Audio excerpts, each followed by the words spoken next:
Group B and will be presenting the scandal case of ICICI Bank, or however that's actually supposed to be pronounced.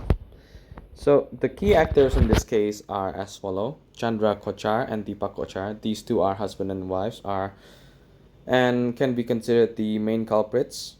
Venugopalan Dude is a friend of Deepak Kochar, Mahesh Punglia, and Arvind Gupta, who's the whistleblower in this case.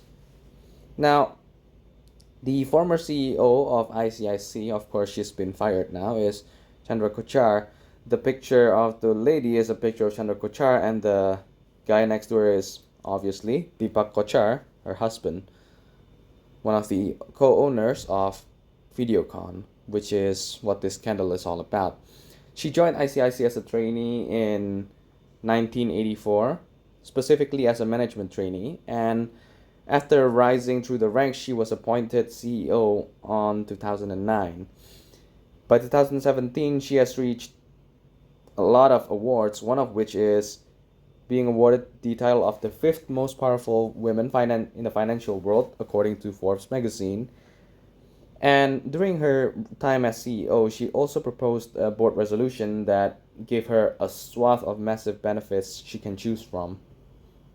And strangely enough, this proposition was actually granted without too much of a fuss by the board of directors. Now, we talk about scandal with Videocon, but what is Videocon? Videocon is a business that revolves around electronics, more specifically telecommunication electronics. But the main thing about it is that it's not performing well. So the debt value between 2009 and 2011 is, as you can see from the table, and that value only rose all the way to 7 billion by 2018. And for businesses, debt increasing is not really something to worry about, because maybe it's just financing. But what causes the worry is the fact that the profits are actually dropping. In 2010, it was a 0.04 billion loss. That number increased and kept increasing. There were some years where they did score a profit, but it did not offset the loss. By 2015, they had a loss of $0.31 billion, and by 2018, they had a loss of almost 1 billion for the year.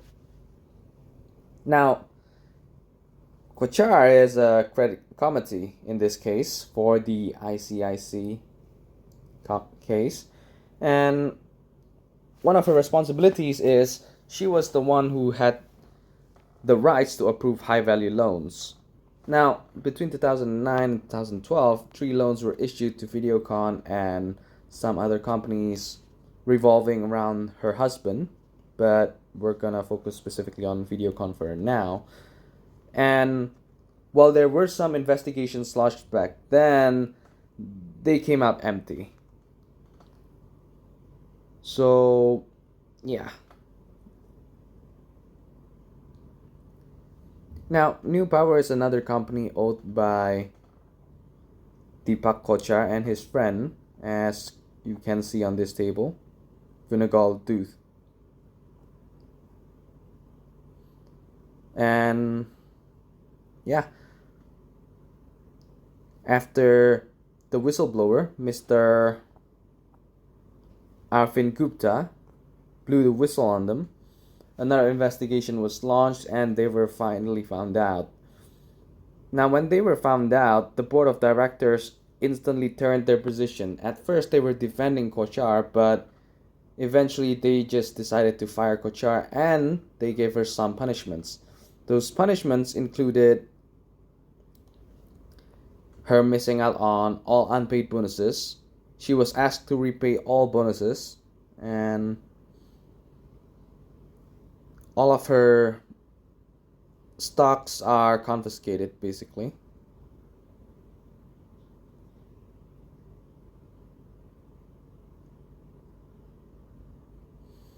And this is a timeline of the event.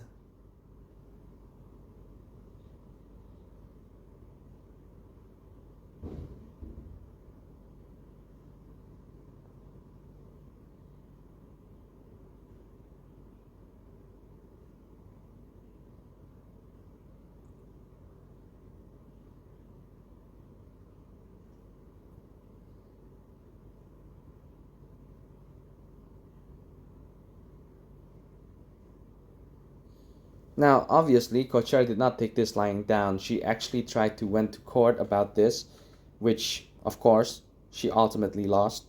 But that's not the point of this presentation. What we're trying to do here is we're trying to pull a conclusion. We're trying to think of a direction of how to prevent these kind of things, conflicts of interest. And, well, in most cases, while I'm looking at this event, this particular case with Chandra Kochar, it's not really a mismanagement from the company side. It's more of a bad luck kind of situation. If Chandra Kochar could rise through the rank from a trainee to a CEO, then I'm pretty sure she has some talents. And sure enough, while she was CEO, she greatly raised the company's output, even though the growth of NPA, which is non-performing assets, did grow too. However, the rise of NPA was actually well within the ordinary range of NPA growth anyway, so that's fine. So from there, we do know that Chandra Kochar does have some sort of ability. She's the right person for the job. It's just that in this case, there was a conflict of interest because her husband was also a trading partner. So, yeah, it's more of a bad luck situation. But what can be done is actually taking a policy that hospitals have taken over the years, which is if you're relative with a patient or a customer, you're not allowed to directly interact with said patient or customer in this case. So, yeah, as long as we can prevent interpersonal relationships of the employees with the customers, it should be fine in the corporate governance system. So, yeah, that's it. Thank you for listening. It's been quite hectic.